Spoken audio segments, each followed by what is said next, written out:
Hello students, आज का हमारा टॉपिक है पॉलीसाइफोनिया के अंदर सेक्सुअल रिप्रोडक्शन। इससे पहले वाले वीडियो में हमने देखा था कि ए सेक्सुअल रिप्रोडक्शन जो होता है वो कैसे होता है और इसकी लाइफ साइकिल हमने देखी थी। ठीक है, आज हम देखेंगे सेक्सुअल रिप्रोडक्शन या लैंगिक जनन पॉलीसाइफोनिया के अंदर किस तरह से होता है। तो पॉलीसाइफोनिया के अंदर जो सेक्सुअल रिप्रोडक्शन होता है वो होता है ओगेमस टाइप का। ओगेमस टाइप होने का मतलब क्या होता है कि मेल और फीमेल के ऑर्गन बनते हैं, अलग अलग सेक्सुअल ऑर्गन बनते हैं। ठीक है, मेल का जो ऑर्गन होती है, मेल का जो ऑर्गन बनेगा या मेल का जो गेमेटोफाइट प्लांट बनता है उसे हम बोलते हैं स्पर्मेटेंजिया। उसे हम क्या बोलेंगे? स्पर्मेटेंजिया। और स्पर्मेटेंजिया के अंदर स्पर्मेशिया बनते हैं, यानी कि स्पर्म बनते हैं। इसी तरह फीमेल का जो गेमेटोफाइट होता है उसके ऊपर बनते हैं कार्पोगोनिया, और कार्पोगोनिया के अंदर एग बनता है, अंडे का निर्माण होता है। इन दोनों के फ्यूजन से क्या बनेगा? डिप्लॉइड जाइगोट बनेगा। तो पहले हम देखते हैं कि मेल का जो ऑर्गन होता है स्पर्मेटेंजिया, उसके अंदर स्पर्मेशिया कैसे बनता है। तो ये हमने एक मेन एक्सिस बनाया है, ठीक है ना। ये क्या है? Main axis. मेन एक्सिस रहता है और मेन एक्सिस के अंदर बहुत सारी सेंट्रल सेल पाई जाती है। ठीक है, मेन एक्सिस के अंदर क्या मिलेगा? बहुत सारी सेंट्रल सेल इसके अंदर प्रेजेंट रहती है। तो मेन एक्सिस के साइड में से एक ब्रांच निकलती है, मेन एक्सिस के साइड में से एक ब्रांच निकलेगी। इस ब्रांच को हम बोलते हैं ट्राइकोब्लास्ट। इस ब्रांच को हम क्या बोलेंगे? ट्राइकोब्लास्ट बोलते हैं। ट्राइकोब्लास्ट के अंदर जब 2 या 3 कोशिकाएं बन जाती है, ठीक है, ट्राइकोब्लास्ट के अंदर जब 2 या 3 कोशिकाएं बन जाती है तो ट्राइकोब्लास्ट जो रहता है वो 2 भागों में डिवाइड हो जाता है। इस तरह से उसमें आगे दो ब्रांचेस बन जाती है। एक ब्रांच जो रहती है उससे हम बोलते हैं लॉन्ग ब्रांच, ठीक है ना, लॉन्ग ब्रांच। और दूसरी ब्रांच को हम बोलते हैं शॉर्ट ब्रांच। ये जो शॉर्ट ब्रांच होती है यही क्या करती है? फर्टाइल ब्रांच होती है। ठीक है, इसी पे ही आगे क्या बनेगा? स्पर्मेटेंजिया का निर्माण होगा। शॉर्ट जो ब्रांच होती है उसी के ऊपर आगे जाकर स्पर्मेटेंजिया का निर्माण होगा। तो जो शॉर्ट ब्रांच होती है उसके अंदर भी बहुत सारी सेंट्रल सेल प्रेजेंट होती है। ठीक है, शॉर्ट ब्रांच के अंदर भी क्या मिलेगी? बहुत सारी सेंट्रल सेल प्रेजेंट होती है। तो यहाँ हम एक सेंट्रल सेल की बात करते हैं। एक सेंट्रल के अंदर जो डिवीजन होगा वही बाकी सेंट्रल सेल के अंदर होगा। तो एक सेंट्रल सेल को हम देख लेते हैं। तो यहाँ पे हमने एक सेंट्रल सेल बाहर निकाल ली है। इस एक सेंट्रल सेल के अंदर डिवीजन होगा और ये डिवीजन करके क्या बनाती है? पेरी सेंट्रल सेल बनाती है। एक सेंट्रल सेल डिवीजन करेगी और डिवीजन करके पेरी सेंट्रल सेल बनाती है। ये पेरी सेंट्रल सेल आगे जाकर माइटोसिस डिवीजन करती है। इसके अंदर क्या होगा? समसूत्री विभाजन होते हैं। समसूत्री विभाजन से 1 या 2 स्पर्मेटेंजियल मदर सेल बनती है इस तरह से। ठीक है, ये क्या है? Pericentral cell. इस पेरी सेंट्रल सेल के अंदर डिवीजन हुआ, डिवीजन करके क्या बना? 1 से 2 स्पर्मेटेंजियल मदर सेल बनती है। ये मदर सेल फिर डिवीजन करती है। स्पर्मेटेंजियल मदर सेल फिर डिवीजन करेगी और डिवीजन करके ये क्या बनाती है? स्पर्मेटेंजिया बनाती है इस तरह से। ठीक है, स्पर्मेटेंजिया बना लेती है। तो ये तो बना स्पर्मेटेंजिया, ये एक सेंट्रल सेल से बनता है। बाकी की जो सेंट्रल सेल होती है वो भी सेम डिवीजन करती है। ठीक है ना, इनसे भी क्या बनेगा? बहुत सारे स्पर्मेटेंजिया बन जाते हैं। सारे के सारे स्पर्मेटेंजिया जो रहते हैं वो एक गुच्छे के रूप में इकट्ठा हो जाते हैं, क्लस्टर या समूह के रूप में इकट्ठा हो जाएंगे। ठीक है, सारे के सारे जो स्पर्मेटेंजिया होते हैं वो एक क्लस्टर या समूह के रूप में या एक गुच्छे के रूप में इस फर्टाइल ब्रांच के ऊपर इकट्ठा हो जाते हैं और एक कोण जैसी रचना बना लेते हैं, कोण जैसी शेप बना लेंगे। इसे हम क्या बोलते हैं? क्लस्टर ऑफ स्पर्मेटेंजिया बोलते हैं। इसे हम क्या बोलेंगे? Cluster of spermatangia. एक अगर स्पर्मेटेंजिया की स्ट्रक्चर हम देखें तो वो इस तरह से दिखाई देती है। उसके अंदर 3 लेयर प्रेजेंट होती है। एक स्पर्मेटेंजिया के अंदर 3 लेयर प्रेजेंट होती है। सबसे बाहर की जो लेयर होती है वो आउटर लेयर होती है, ये थोड़ी मोटी होती है। ठीक है ना, थोड़ी थिक होती है। मिडल लेयर जो रहती है वो श्लेष्मा से बनी हुई रहती है। ठीक है ना, ये मिडल लेयर है। मिडल लेयर किससे बनती है? श्लेष्मा से। सबसे इनर जो लेयर होती है वो रिफ्लेक्टिव टाइप की होती है, परावर्तनी टाइप की होती है, रिफ्लेक्टिव। तो एक स्पर्मेटेंजिया के अंदर 3 लेयर प्रेजेंट होती है। सबसे बीच में इसमें क्या रहता है? स्पर्मेशिया। ठीक है ना, इसका जो न्यूक्लियस होगा, इसका जो न्यूक्लियस होता है वो अपने चारों तरफ साइटोप्लाज्म लपेट लेता है और साइटोप्लाज्म लपेट लेकर क्या बना लेता है? एक स्पर्मेशिया बना लेता है। ठीक है ना, एक स्पर्मेटेंजिया के अंदर एक ही स्पर्मेशिया प्रेजेंट होता है। ठीक है ना, एक स्पर्मेटेंजिया के अंदर एक ही स्पर्मेशिया प्रेजेंट होता है। तो यहाँ पे क्लस्टर ऑफ स्पर्मेटेंजिया बनते हैं। मतलब हर एक स्पर्मेटेंजिया के अंदर क्या मिलेगा? एक एक स्पर्मेशिया मिलेगा। अब ये जो स्पर्मेटेंजिया होती है इसकी बाहर वाली जब भित्ति खराब हो जाती है, रप्चर हो जाती है या फट जाती है, तो फटने से क्या होगा? ये जो स्पर्मेटेंजिया होते हैं ये बाहर आ जाते हैं। ठीक है ना, स्पर्मेटेंजिया बाहर आ जाएंगे। स्पर्मेशिया की जब हम स्ट्रक्चर देखते हैं, स्पर्मेशिया की जब स्ट्रक्चर देखेंगे तो इस तरह दिखेगा। ये गोलाकार होता है, स्फेरिकल होता है। स्पेरिकल शेप का होता है, नॉन मोटाइल होता है, इसमें फ्लैजिला नहीं पाई जाती है, स्पेरिकल होता है, नॉन मोटाइल होता है और गोलाकार शेप में रहता है। तो ये तो बना मेल का ऑर्गन, जिसे हम क्या बोलते हैं, स्पर्मेशिया या पुंगोस्पर्म भी बोल सकते हैं इसको, ठीक है ना। तो ये यहाँ पे मेल का एक ऑर्गन डेवलप हो गया, इसे हम क्या बोलते हैं, स्पर्मेशिया। अब इसके बाद में हम देखेंगे कि फीमेल का जो ऑर्गन होता है उसका डेवलपमेंट कैसे होता है। फीमेल का जो गेमेटोफाइट होता है, फीमेल का जो गेमेटोफाइट होता है उसके ऊपर क्या बनेगा, कार्पोगोनिया, उसके ऊपर कार्पोगोनिया बनती है और कार्पोगोनिया में एग प्रेजेंट होता है, अंडा बनता है। तो सेम जैसे मेल का गेमेटोफाइट पे स्पर्मेटिजिया बनती है, सेम टू सेम वैसे ही क्या होता है, फीमेल के गेमेटोफाइट पे कार्पोगोनिया बनती है, ठीक है ना। जैसे ये मेन एक्सिस है, मेन एक्सिस के अंदर बहुत सारी सेंट्रल सेल प्रेजेंट होती है, ठीक है। उसी तरह साइड में एक ब्रांच निकलेगी, एक शॉर्ट फर्टाइल ब्रांच होती है और इस ब्रांच को हम क्या बोलेंगे, ट्राइकोब्लास्ट। ट्राइकोब्लास्ट में जब 2 या 3 सेल बन जाती है तो ट्राइकोब्लास्ट सेम 2 भागों में डिवाइड हो जाता है, एक लॉन्ग ब्रांच बनेगी और एक शॉर्ट फर्टाइल ब्रांच बनती है। तो ये जो शॉर्ट फर्टाइल ब्रांच होती है इसकी सेंट्रल सेल में डिवीजन होगा, ठीक है ना, इसकी सेंट्रल सेल है ये, इस सेंट्रल सेल में डिवीजन होगा और ये डिवीजन करके क्या बनाती है, पेरीसेंट्रल सेल बनाएगी। इसने बनाई पेरीसेंट्रल सेल। यहाँ पे ये जो पेरीसेंट्रल सेल होती है ये सपोर्टिंग सेल की तरह काम करती है। पेरीसेंट्रल सेल किसकी तरह काम करेगी, सपोर्टिंग सेल की तरह, ठीक है। तो जो सपोर्टिंग सेल होती है वो आगे डिवीजन करेगी, सपोर्टिंग सेल आगे डिवीजन करती है और डिवीजन करके ये अपने ऊपर क्या करती है, 4 या 5 कोशिकाओं का एक फिलामेंट बना लेती है, ठीक है। यहाँ पे नीचे सपोर्टिंग सेल प्रेजेंट है, एससी का मतलब सपोर्टिंग सेल। तो सपोर्टिंग सेल ने डिवीजन किया, डिवीजन करके ये अपने ऊपर 4 या 5 कोशिकाओं का एक फिलामेंट बना लेती है, तंतु बना लेती है। इस फिलामेंट को हम बोलते हैं कार्पोगोनियल फिलामेंट। इसको क्या बोलेंगे, कार्पोगोनियल फिलामेंट बोलते हैं। ये जो कार्पोगोनियल फिलामेंट होता है इसकी सबसे ऊपर की कोशिका, कार्पोगोनियल फिलामेंट की सबसे ऊपर की कोशिका थोड़ी सी फूल जाती है और उसमें ट्यूबलेट स्ट्रक्चर बन जाती है। इस ट्यूब को हम बोलते हैं ट्राइकोगाइन, ठीक है। कार्पोगोनियल फिलामेंट की सबसे ऊपर की जो सेल होती है वो थोड़ी सी फूल जाती है, उसका बेस वाला भाग फूल जाएगा और आगे वाले भाग में एक ट्यूबलेट स्ट्रक्चर बन जाती है, नलिकाकार संरचना बन जाती है। इस ट्यूब को हम बोलते हैं ट्राइकोगाइन और जो फूला हुआ भाग होता है इसे हम बोलते हैं कार्पोगोनियम। इस कार्पोगोनियम के अंदर एक एग प्रेजेंट होता है, अंडा प्रेजेंट होता है, ठीक है। अब बची है सपोर्टिंग सेल। सपोर्टिंग सेल क्या काम करती है कि अपने साइड में नीचे की तरफ में एक सेल कट करती है। सपोर्टिंग सेल नीचे की तरफ में एक सेल कट करेगी और उसे हम क्या बोलेंगे, बेसल स्टीराइल इनिशियल बोलते हैं, ठीक है।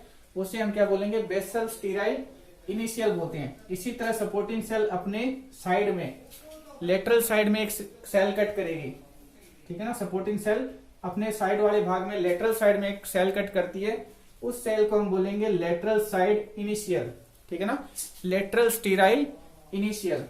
जो बेस भाग में सेल कट होती है उसे बोलते हैं बेसल स्टीराइल इनिशियल और जो लेटरल साइड में सेल कट होती है उसे बोलते हैं लेटरल स्टीराइल इनिशियल, ठीक है। तो ये बन जाता है यहाँ पे कार्पोगोनियम, ट्राइकोगाइन और यहाँ पे एग का फॉर्मेशन हो जाता है। अब आगे क्या होगा कि स्पर्मेशिया का जो स्पर्मेटेंजिया के अंदर क्या बना था, स्पर्मेशिया, ठीक है ना।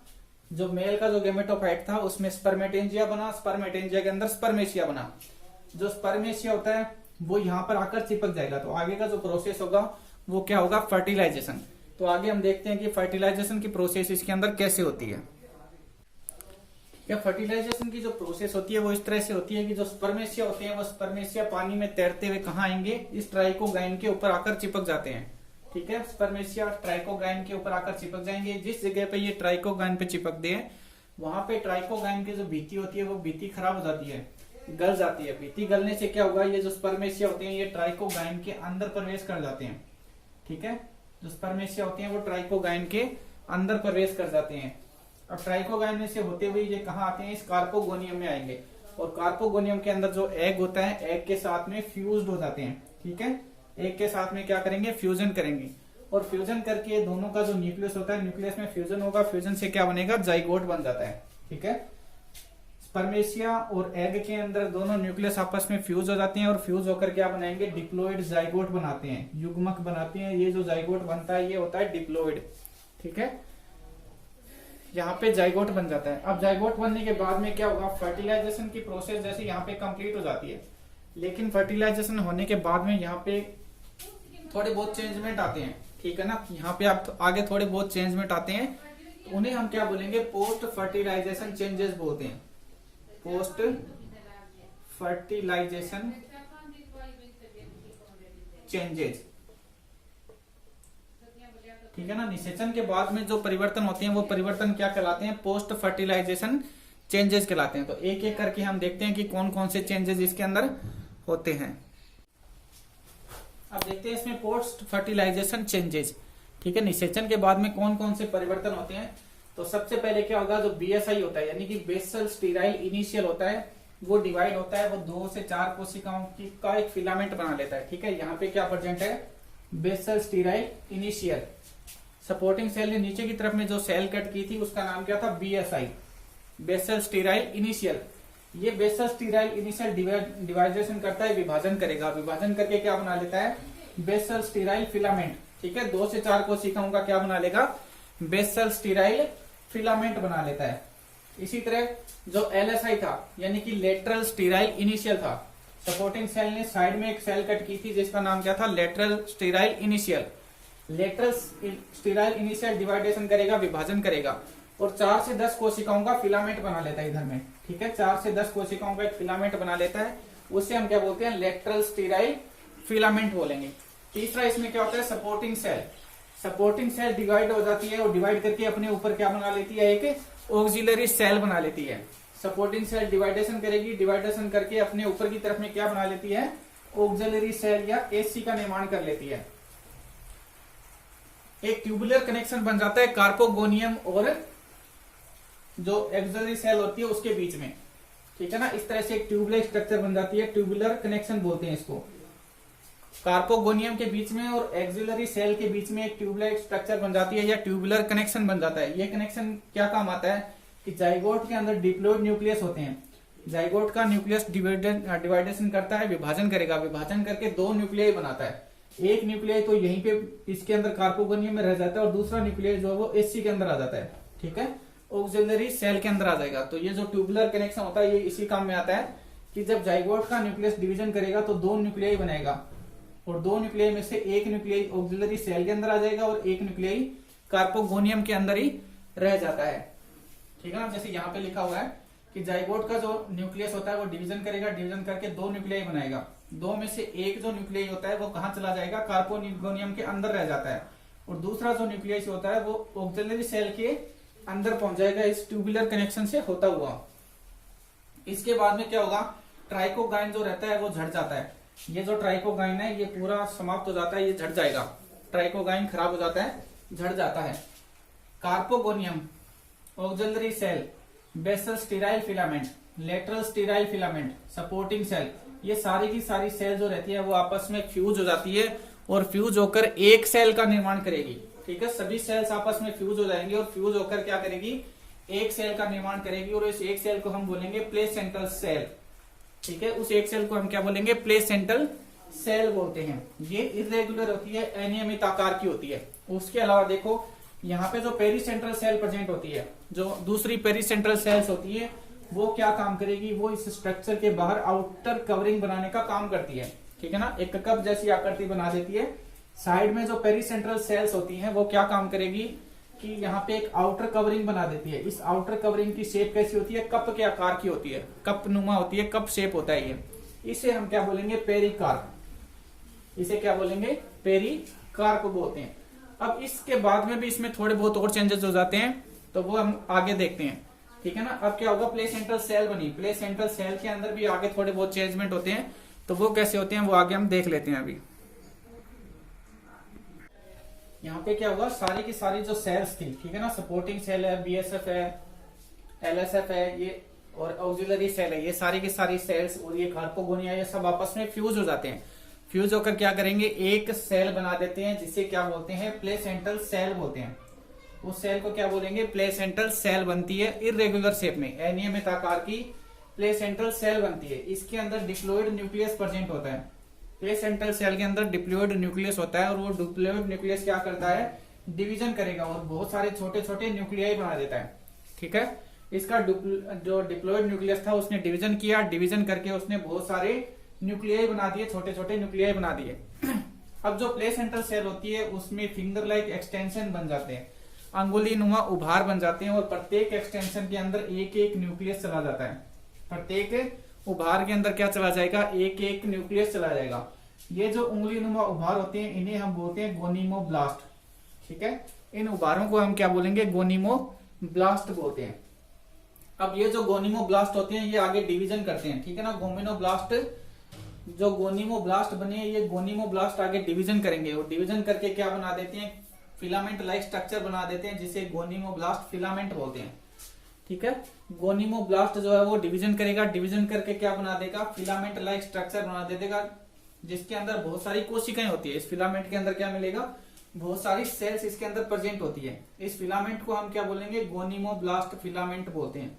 इस फिलामेंट के अंदर बहुत सारी सेल्स होती है, प्रत्येक सेल के अंदर एक एक न्यूक्लियाई प्रेजेंट होता है। इस फिलामेंट की सबसे आगे वाली जो कोशिका होती है वो कोशिका फूल जाती है। इस फिलामेंट की सबसे आगे की जो सेल होती है वो सेल फूल जाएगी और फूल कर क्या बना देती है, कार्पोस्पोरेंजियम का निर्माण कर देगी। इस कार्पोस्पोरेंजियम के अंदर भी क्या होते हैं, न्यूक्लियाई प्रेजेंट होते हैं। ठीक है ना, न्यूक्लियस प्रेजेंट होते हैं कार्पोस्पोरेंजियम के अंदर भी, क्योंकि ये जो फिलामेंट है ना, ये फिलामेंट बहुत सारी सेल से बना हुआ है और फिलामेंट की आगे की सेल ही फूल कर क्या बना रही है, कार्पोस्पोरेंजियम बना रही है। इस कार्पोस्पोरेंजियम के अंदर भी क्या होते हैं, न्यूक्लियस प्रेजेंट होते हैं। अब यहाँ पे हमने देखा था कि पेरिकार्प किससे बन रहा था, पेरीसेंट्रल सेल से। ये जो पेरिकार्प होता है ये लगातार ग्रोथ करता रहता है, कप शेप जो आकृति होती है वो इसको कवर करते रहता है। ठीक है ना, ये जो पेरिकार्प होता है ये पेरिकार्प इसको लगातार कवर करते रहता है, उसमें लगातार डिवीजन चलते रहते हैं और ये कप लाइक स्ट्रक्चर बनाता रहता है। अब क्या होगा, ये जो ये जो कार्पोस्पोरेंजियम बना है, ये जो कार्पोस्पोरेंजियम बना है इसमें क्या होगा कि इसका जो साइटोप्लाज्म होता है, इसके अंदर जो न्यूक्लियस होगा वो न्यूक्लियस साइटोप्लाज्म को अपने चारों तरफ लपेट लेगा और साइटोप्लाज्म को लपेट कर वो क्या बनाता है, कार्पोस्पोर बनाता है। क्या बनाएगा, कार्पोस्पोर। कार्पोस्पोरेंजियम के अंदर जो न्यूक्लियाई होता है वो न्यूक्लियाई क्या करेगा, अपने चारों तरफ साइटोप्लाज्म को लपेट लेगा और लपेट कर क्या बनाता है, कार्पोस्पोर बनाएगा। ठीक है ना, पेरिकार्प पूरा बंद हो जाता है, पेरिकार्प जो रहता है वो पूरा बंद हो जाता है। इस पूरी संरचना को अब हम क्या बोलेंगे, कार्पोस्पोरोफाइट। ये तीसरे प्रकार का प्लांट बन जाता है। ठीक है ना, ये तीसरे प्रकार का प्लांट बनेगा जिसे हम क्या बोलते हैं, कार्पोस्पोरोफाइट बोलते हैं।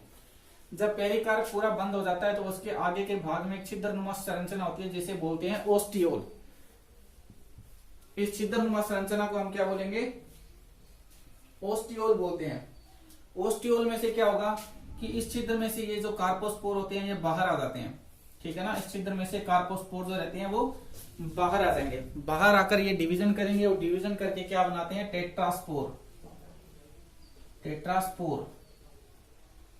टेट्रास्पोर से फिर आगे वापस एसेक्सुअल रिप्रोडक्शन शुरू हो जाता है और टेट्रोस्पोरोफाइट प्लांट बनता है। टेट्रास्पोरोफाइट प्लांट बनेगा। तो इसमें 3 प्रकार के प्लांट बने, टोटल रिप्रोडक्शन जैसे एसेक्सुअल रिप्रोडक्शन है, सेक्सुअल रिप्रोडक्शन है, इसमें 3 प्रकार के प्लांट बने। एसेक्सुअल रिप्रोडक्शन के अंदर तो बनता है टेट्रास्पोरोफाइट। ठीक है ना, उसके बाद में सेक्सुअल रिप्रोडक्शन में प्लांट जो बना था उसका नाम था गेमेटोफाइट और सेक्सुअल रिप्रोडक्शन होने के बाद में जो प्लांट बन रहा है उसका नाम है स्पोरोफाइट। तो पूरे लाइफ साइकिल के अंदर इसमें 3 प्रकार के प्लांट बनते हैं। स्पोरोफाइट से फिर वापस टेट्रास्पोर बनेंगे और टेट्रास्पोर से फिर वापस ये जो इसका लाइफ साइकिल है वो पूरा चलता रहता है। तो यहाँ पे जो सेक्सुअल रिप्रोडक्शन है पॉलीसाइफोनिया के अंदर वो कंप्लीट हो जाता है। वीडियो अगर अच्छा लगे तो लाइक, शेयर और सब्सक्राइब जरूर करें। Thank you.